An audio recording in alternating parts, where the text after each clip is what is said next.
સમગ્ર ગુજરાતની 15 મહાનગરપાલિકાઓમાં આજે 12 એપ્રિલને રવિવારના રોજ એક સાથે સંકલ્પ લેવાના કાર્યક્રમનું આયોજન કરવામાં આવ્યું, જેના ભાગરૂપે ખેડાના નડિયાદમાં સરદાર વલ્લભભાઈ પટેલના જન્મસ્થળ દેસાઈ વગા ખાતે સવારે 9 કલાકે વિશેષ કાર્યક્રમ યોજાયો। આ કાર્યક્રમમાં ગુજરાતના પૂર્વ નાયબ મુખ્યમંત્રી નીતિન પટેલની અધ્યક્ષતામાં નડિયાદ મહાનગરપાલિકાના તમામ 52 ઉમેદવારોએ સામૂહિક સંકલ્પ મીડિયા કન્વીનર તેજસ કુમાર પટેલ દ્વારા લેવડાવવામાં આવ્યા હતા। ગુજરાતમાં આગામી સ્થાનિક સ્વરાજ્યની ચૂંટણીઓના માહોલ વચ્ચે સંગઠન દ્વારા રાજ્યભરની 15 મહાનગરપાલિકાઓમાં શક્તિ પ્રદર્શન અને સંકલ્પબદ્ધતા દર્શાવવા માટે આ કાર્યક્રમ ઘડી કાઢવામાં આવ્યો। નડિયાદના ઐતિહાસિક સ્થળ એવા સરદાર પટેલના નિવાસસ્થાને આયોજિત આ કાર્યક્રમમાં પૂર્વ નાયબ મુખ્યમંત્રી નીતિન પટેલની સાથે નડિયાદના ધારાસભ્ય પંકજ દેસાઈ વિશેષ રીતે ઉપસ્થિત રહ્યા હતા।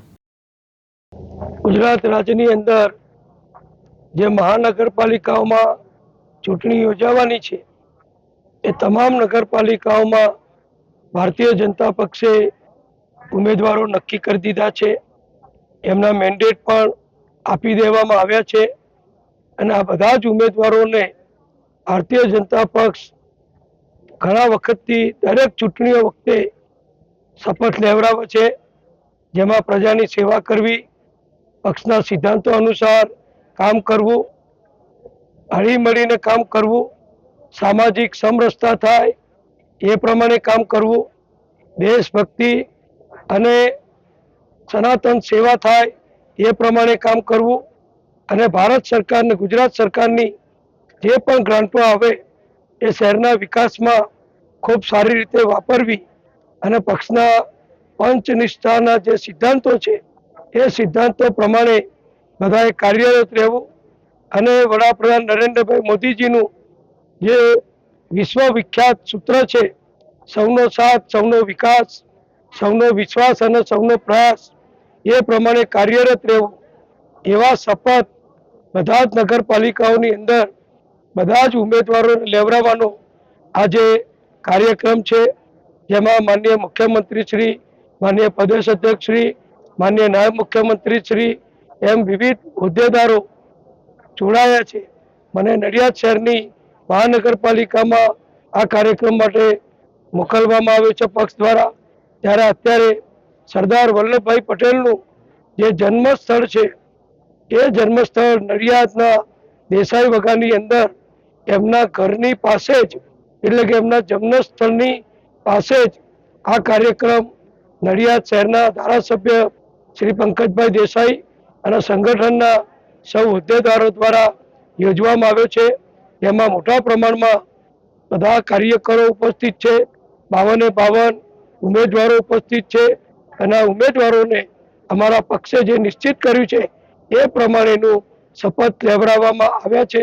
મને વિશ્વાસ છે કે પાછલા વર્ષોમાં ગુજરાતની ભાજપ સરકાર અને કેન્દ્રની મોદી સાહેબની સરકારે નડિયાદના વિકાસ માટે, લોકોની સુખ સુવિધા માટે જે અનેક કામો કરોડો રૂપિયાની ગ્રાન્ટ આપી અને કરાવ્યા છે અને નવા કરોડો રૂપિયાના કામો થવાના છે, એ બધું પ્રજાને સતત મળતું રહે એ માટે નવું બોર્ડ પણ નડિયાદની જનતા ભારતીય જનતા પક્ષના અમારા ઉમેદવારોને જંગી બહુમતીથી 52 ઉમેદવારોને વિજય અપાવી અને માનનીય વડાપ્રધાન નરેન્દ્રભાઈ અને મુખ્યમંત્રી શ્રી ભૂપેન્દ્રભાઈની સરકારની વધુ સેવા, વધુ વિકાસ યાત્રામાં સહભાગી થશે એવો વિશ્વાસ છે। કડી જે નગરપાલિકા 22 બેઠકો બિનહરીફ થઈ છે 36માંથી, ફરી એક વખત ઇતિહાસ રચ્યો છે। હા, આપની વાત સાચી છે। કડીમાં વર્ષો પહેલા અમે અગાઉની ચૂંટણીઓમાં પણ આખી નગરપાલિકા બિનહરીફ કરી હતી, જેમાં મુસ્લિમ સમાજના પણ અને લઘુમતી સમાજના કોર્પોરેટરો પણ આવી ગયેલા। આ ગઈકાલે જે ફોર્મ ભરવાની મુદત પૂરી થઈ એમાં અમારા 36માંથી 22 જે બેઠકો છે એ 22 બેઠકો પર કોંગ્રેસ પક્ષ કે વિપક્ષ કે અપક્ષ બીજા કોઈ પણ પક્ષના કોઈ ફોર્મ ભરાયા નથી। એટલે અમારા 22 ઉમેદવારો એ ઔપચારિક રીતે, અનૌપચારિક રીતે બિનહરીફ થઈ ચૂક્યા છે। હવે ફોર્મની ચકાસણી પૂર્ણ થશે એટલે ચૂંટણી અધિકારી દ્વારા કાયદેસર રીતે, સત્તાવાર રીતે અમારા 22 ઉમેદવારોને બિનહરીફ જાહેર કરવામાં આવશે અને હજુ પણ અમારા કડી શહેર સંગઠનના પ્રયત્નો ચાલુ છે કે બીજા મિત્રો જે ભાજપની સામે ઉમેદવારી કરી છે, અપક્ષ ઉભા રહ્યા છે, એમને પણ સમજાવી એમના ફોર્મ અમે ચકાસણી પહેલા પાછા ખેંચાવીશું એટલે એમાં પણ વધારો થાય એવો મને વિશ્વાસ છે.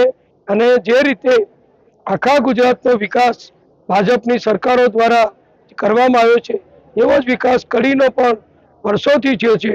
મને જણાવતો આનંદ થાય છે કે કડીમાં 40 વર્ષથી નગરપાલિકામાં ભાજપનું શાસન છે.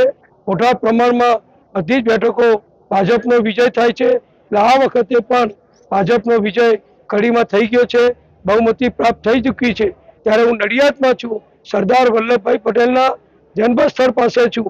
ત્યારે નડિયાદની જનતાને વિનંતી કરું છું કે સરદાર વલ્લભભાઈના વારસદારો તરીકે જે તમે બધા નાગરિકો છો, મતદારો છો, તો સરદાર વલ્લભભાઈના પ્રતિષ્ઠા વધારવા, નડિયાદ શહેરનું ગૌરવ વધારવા તમે બધા પણ 52 ઉમેદવારો ભાજપના વિજય બનાવો અને એ પછી સરકાર અને કેન્દ્ર સરકાર ભૂપેન્દ્રભાઈ અને મોદી સાહેબ અને અમારા પ્રદેશ પ્રમુખ શ્રી જગદીશભાઈ વિશ્વકર્મા દ્વારા નડિયાદને અનેક ઘણું કામ મંજૂર કરવાનો ઉત્સાહ વધશે.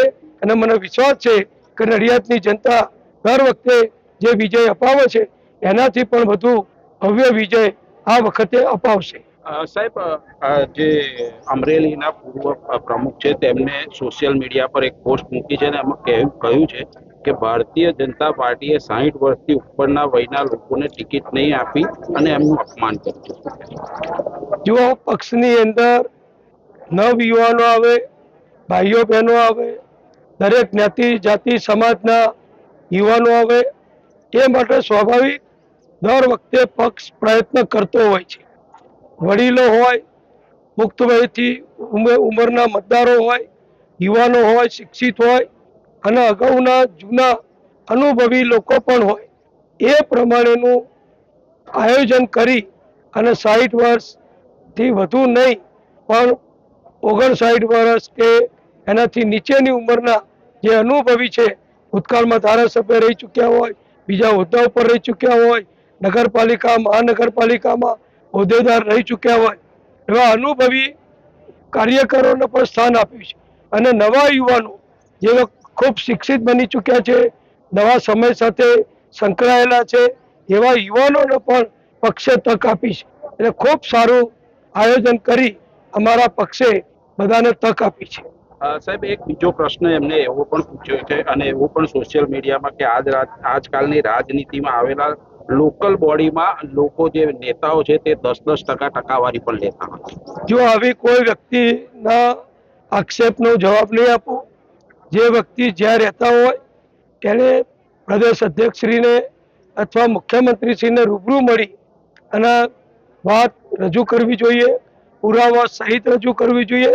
રાજકારણમાં મોટે ભાગે આક્ષેપ કરવો અને પછી સંતાઈ જવું એવું મોટા પ્રમાણમાં ચાલતું હોય છે. એટલે જેને આક્ષેપ કરવો હોય એ આક્ષેપ કરી શકે છે, પણ એના પુરાવા સહિત સંબંધિત હોદ્દેદારો એટલે કે મુખ્યમંત્રી શ્રી, પ્રદેશ અધ્યક્ષ શ્રી એમને મળીને રજૂઆત કરી શકે છે. સાહેબ, એમને એવું પણ કહ્યું છે કે આજકાલની ભાજપ, તમે એ વ્યક્તિનું નામ કોણ એમણે એ લોકો અમરેલીના પૂર્વ પ્રમુખ છે ભારતભાઈ કાનાબારે. ભરત કાનાબાર, ડોક્ટર ભરત કાનાબાર.